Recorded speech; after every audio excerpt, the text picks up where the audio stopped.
Home Grown Filmmakers, it's Annie here with another vlog, and today I'll be talking with my bro Josiah about visual effects.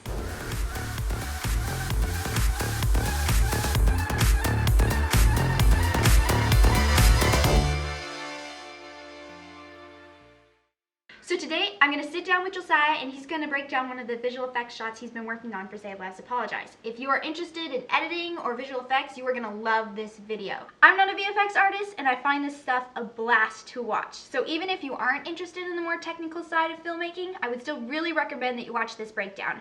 It's really fascinating and it's good to know what goes into making a shot like this.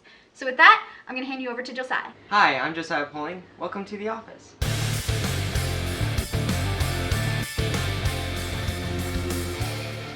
I've been working on all the VFX for Save Lives Apologize, which the main portion of which is a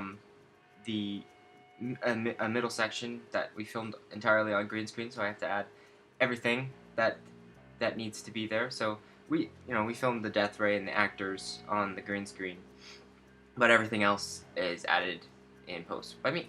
I thought about showing you what the final shot looks like, just so you get a feeling of it, and this is a screenshot of that, and I can play it right here. So it's just a quick little shot of him landing, and it'll repeat over and over and over. So the things that go into a shot like this, we have three elements. Well, kind of three elements. We have Brad layer here, and then we have a Simon layer here, and the death ray is part of his layer. And then we have the background. But there's kind of a fourth layer, which is the city in the background and the floor area in the background, because we did not film the floor. So that's added as well. Let's start with the Brad layer, I think. And this is what it looks like. This is the keyed version here. I'll show you what we filmed. We just had him jump off this green box here. Just go boing, yay, and land. So that doesn't really look like he's flying, but you can take the portion of where he's in the air and just cut into that, and he'll just fall into screen. So the first thing that needs to be done with all of this footage, because there's, because we have Simon as well, he's on his own layer. The first thing that really needs to be done is the keying, so taking out the green and making sure that our actor is separated from everything, so he's all by himself on an alpha channel. So I'll just turn on the keying software here, which will remove all the green, so you can get a look at what that looks like. So just replace it with black, and I'll add this green color behind it so that you can see exactly what it's doing. And it is like really bad, like very rough settings here. The next step that I did was I had to rotoscope him out, and that's just by all these little red lines here are the masks I used. And so right here, as you can see, his like body mask that follows him down every single frame until he enters the green screen, and then I don't need it anymore. It's just down here at the bottom being unused. And I did pretty much the same thing for Simon. I didn't have to do that much of that rotoscoping. It looks like this, and then with the keying on, it just removes all the green, or yeah, and here's that green color for you. All of these like equipment on the sides and stuff, it doesn't really matter as long as it doesn't interfere with your subject. So there's my two elements, and they do whatever. I have them positioned where I want them, but I could grab each one of them and move it around separately so they could be like face to face or whatever. That'd be a little strange. For this shot specifically, I had for Brad layer here, I did have to do something called corner pin, which is these little dots over here. Here, I'll make this bigger. Which they distort the layer. If I grab one of these, he'll like get smaller and shrink and do some funny things and like warp all over the place. And that's because we shot these two at a different angle. See how angled the floor is here? And then compare that to this shot, which the floor is at a way different angle. This one here is a lot shallower. The camera's closer to the floor, I guess, in this one, and this one it's way higher up. I think we filmed this on like a ladder or something. If I turn this corner pin thing off here, he'll be like way taller and like at a weird angle, and it wouldn't look right to the camera because he would be like standing on a different plane. So like Simon's at this angle and Brad's at this angle, and so they, I don't know, if you're trying to do that in one camera shot, it would be really strange. So I just have that corner pin to kind of get him looking like he might be at the right angle. So the next thing I thought I should add is the floor, because that gives the camera perspective. So here, let me turn on the floor layer. There's like the base floor, and that looks terrible. That looks a little better. So let's do that. So this floor I created in Blender here. Or actually, let's zoom in. So this is what the camera shot looks like, and I just made, that was really quick there, but I just made this rough model of what I thought the deck area should look like. And here I can go into like rendered view, so that, you know, I have all my lights set up and those, you know, floor texture and all that. So that's what that is, and that didn't take too long for me to do. Well, the modeling itself didn't take very long, like maybe like 20 minutes. But like all the tweaking stuff all added up was probably maybe like 3 hours or something. So there's the floor. So in order to get a better picture of what this is gonna finally look like, I like to put on black and white, because we are going to color correct the whole thing black and white, as you saw in the beginning, because it's supposed to be emulating that era of film. With this, their colors are all wrong. Like the floor is all blue and they're all orange or kind of greeny, and so it's just it's a lot easier if you're looking at what it's gonna finally look like. So I'll just turn that on here. Something that is really looking wrong is their interaction with the floor right here, especially on Brad. Simon not as much because he's standing in shadow, but still they don't look right for some reason. So I want to take a look at what their actual shadows look like on the green screen on the day we filmed. Okay, so it looks like his shadow is really long. I think we have a big light up here that you can kind of see. So in here, I kind of want to duplicate that shadow on both of them. I kind of guessed their shadows are the same, even though I didn't look at Simon's, but their shadows aren't coming through on the key, you know, because this is what the key looks like. So I could just draw a big blob, or I could, or what I ended up doing, which is actually taking their layer, so this matte, and since it's alpha matte, and just flipping it on its side with that corner pin thing to be on the ground like that. So there's, I just have this layer, and it's transparent.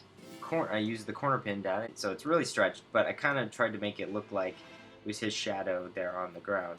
It looks pretty good, but it's got some interesting colors, so I just added this fill thing, which just made it entirely black. And then I did the same for Simon, his character.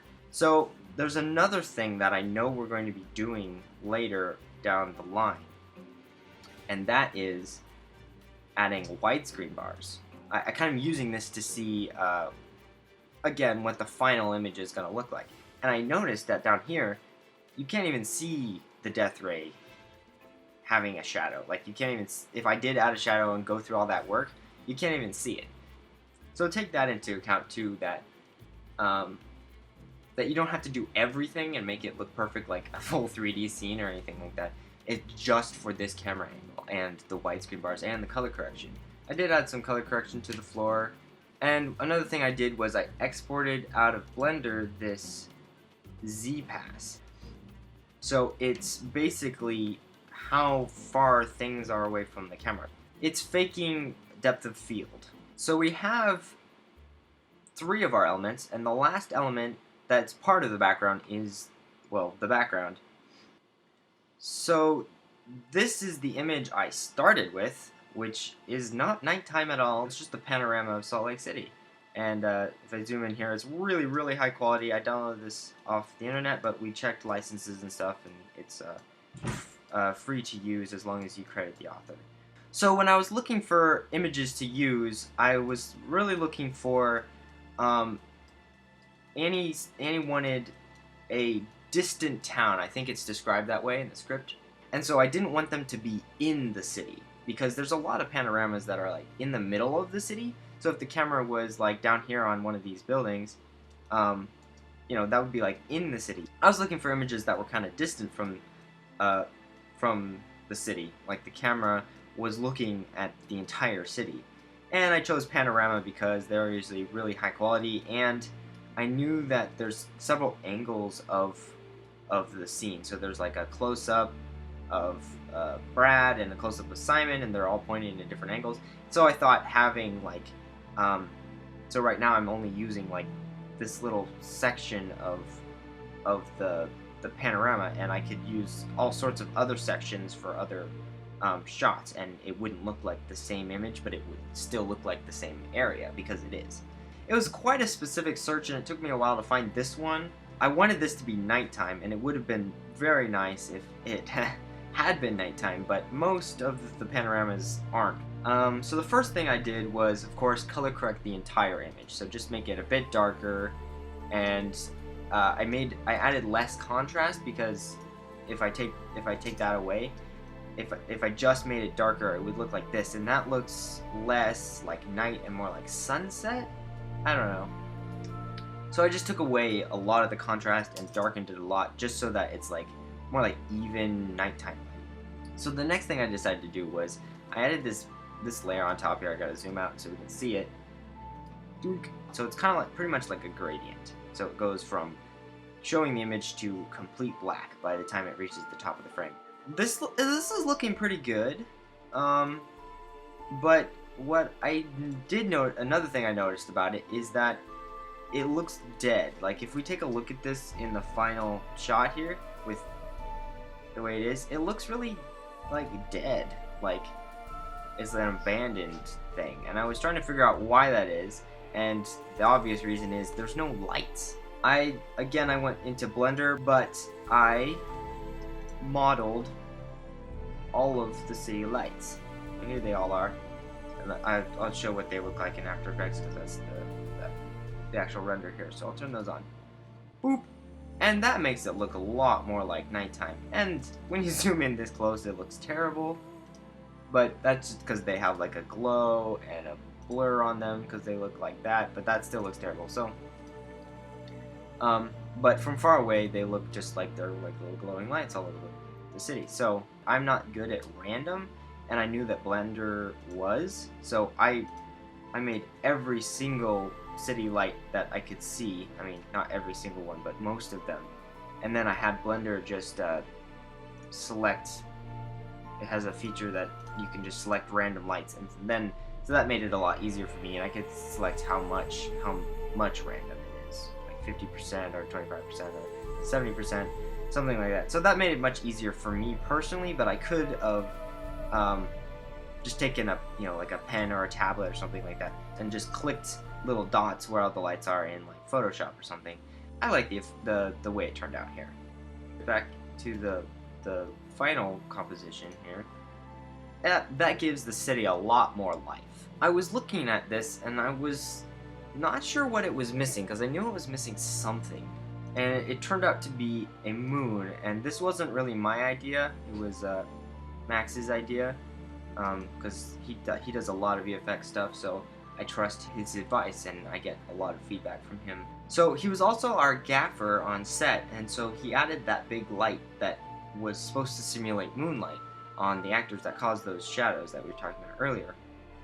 And so he said that he had envisioned the entire scene with a moon, and I hadn't thought of that before. So I decided to add a moon, and at first I just had like a round white thing that was glowing, and that looked okay, but I decided to just get a moon texture, and again I went through the process of finding out where this image came from and if it's free and stuff.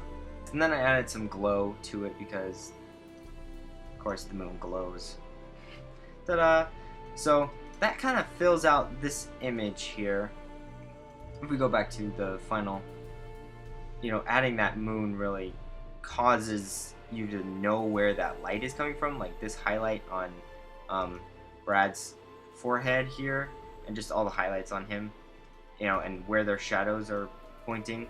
It really helps sell that there's a light source there. So this is just one of the shots that I have to do, and it's definitely one of the most complicated.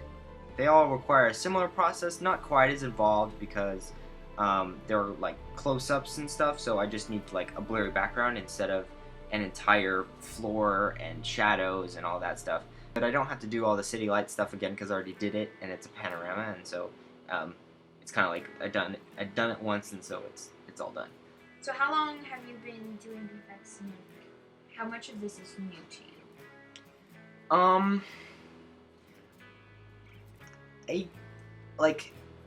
A summer ago, or last summer, I wouldn't have known how to do any of this, but I'm pretty sure that over making our film Exile, I learned so much about compositing, just effects work, because Max usually does all of that. It kind of fell to me to do that, and so I had to figure out a lot of things, and he was there guiding me through our process with Exile, and so it wasn't quite as complicated as this with like green screen and stuff, because we didn't really do any green screen in Exile, but it did like help me know how to use After Effects to get the result I wanted. For this project, what I hadn't really ever done before is a large amount of green screen. I had done some small green screen tests for Exile, like we wanted like a big huge EMP blast, and that was going to look slightly different than it does in the actual film, and so I did a bunch of tests. So I had done some green screen work, and it's not that hard, but just large amounts of it, because this entire scene is green screen. And one of the biggest things I kind of been doing with this project is the interaction with 3D elements. So like the floor. For Exile, we didn't have to do any of that type of stuff. I think my background in VFX, even though it's not my main background, I think it really started with editing. So when I was beginning editing, I saw I think it was like a Lego film, and they had a split screen effect where they had two people talking on the telephone to each other, and there was two people on screen at the same time in different locations, and that really, I really wanted to do that. That's like what inspired me to figure out how to do that, and then it just kind of progressed from there as well. How do I get two people in different locations on the same screen? Then there's like, how do I get two people who weren't actually together in the same scene So like I've done a few cloning tests where there's two of me in the same scene, and so that's like the next evolution of that idea, and that's kind of where I came from. I would really start with like doing little tests, because as I mentioned, I did a bunch of tests for Exile, like VFX tests and stuff. So like whatever you want, so green screen tests or cloning tests, or for Exile we had like where someone was slicing a blaster gun in half, and so I just wanted to figure out how I was going to do that, especially if it was at like an angle where people were covering it up. So I wouldn't recommend starting out with a big scene like this. I would recommend just doing one little thing where you think green screen's necessary, and just like kind of introducing yourself through either tests or projects that have small little elements in them. It's a lot better than just sitting there flipping through the manual and trying to learn the entire program before you do anything in it. I'm definitely learning a lot on this project, even though the end result is going to look good. I definitely didn't start out looking good when I was starting to work on it, because it was just green screen. Because what you've seen here is just the final result I came across, and not the learning process I came to find all the values that I ended up using. Thank you guys so much for watching this video. I really hope you've enjoyed it and enjoyed the sneak peek look into our short film Save Lives Apologize. We are Rogue Zohu Productions, a production company in Washington State made up of 2 home-educated families. I'm Annie Poling, and I host these vlogs, and I try to have a new vlog out a couple times a week, Mondays and Thursdays. So if you would like to see more of these vlogs, go ahead, like, subscribe, and please comment down below. Give me ideas for videos, what you would like to see, and I'll try and make that happen. Thanks so much for watching, and I'll see you next time.